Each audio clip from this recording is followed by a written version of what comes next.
உலகின் மிகச்சிறந்த மற்றும் சக்தி வாய்ந்த பிரார்த்தனைகளில் ஒன்றான ஹனுமான் சாலிசா எப்படி ஒரு இருண்ட சிறைச்சாலையில் உருவானது தெரியுமா? உலகின் மிகச்சிறந்த மற்றும் சக்தி வாய்ந்த பிரார்த்தனைகளில் ஒன்றான ஹனுமான் சாலிசா ஏதோ ஒரு கோயிலில் எழுதப்பட்டது அல்ல. அது ஒரு முகலாய சக்கரவர்த்தியின் இருண்ட சிறைச்சாலையில் உருவானது என்பது உங்களுக்கு தெரியுமா? இது ஒரு உண்மையான பக்தரின் கதை. யாருடைய சங்கிலிகளை உடைப்பதற்காக வானரச் சேனையே திரண்டு வர வேண்டியிருந்தது. இது 16ஆம் நூற்றாண்டில் வாழ்ந்த கோஸ்வாமி துளசிதாசர் அவர்களின் கதை. அவரது பக்தியின் புகழ் டெல்லி தர்பார் வரை எட்டியது. சக்கரவர்த்தி அக்பர் அவரை ஃபத்தேபூர் சிக்ரிக்கு அழைத்தார். நிறைந்த தர்பாரில் அக்பர் கேட்டார், நீர் ஒரு பெரிய ஞானி என்று கேள்விப்பட்டேன், எனக்கும் ஏதாவது ஒரு அற்புதத்தை காட்டக்கூடாதா? துளசிதாசர் அமைதியாக பதிலளித்தார், மன்னா, நான் ஒன்றும் மந்திரவாதி அல்ல. நான் ராமரின் ஒரு சாதாரண அடிமை. ராமநாமத்தை தவிர என்னால் வேறு எந்த அற்புதத்தையும் காட்ட முடியாது. அக்பர் இதை தன் தன்மானத்திற்கு ஏற்பட்ட அவமானமாக கருதினார். துளசிதாசரை கனமான இரும்பு சங்கிலிகளால் பிணைத்து ஒரு இருட்டறையில் அடைக்க உத்தரவிட்டார்.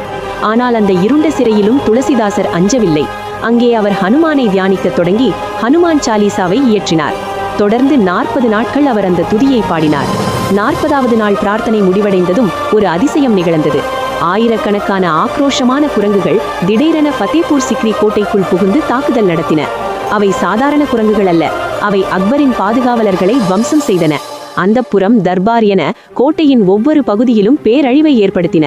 முகலாய இராணுவத்தால் அந்த வானரப்படையை ஒன்றும் செய்ய முடியவில்லை.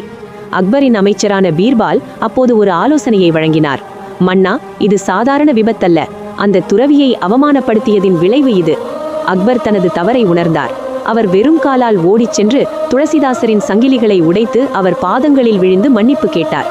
துளசிதாசர் சிறையிலிருந்து வெளியே வந்த மறுகணமே அந்த பெரிய வானரப்படையும் மர்மமான முறையில் மறைந்து போனது.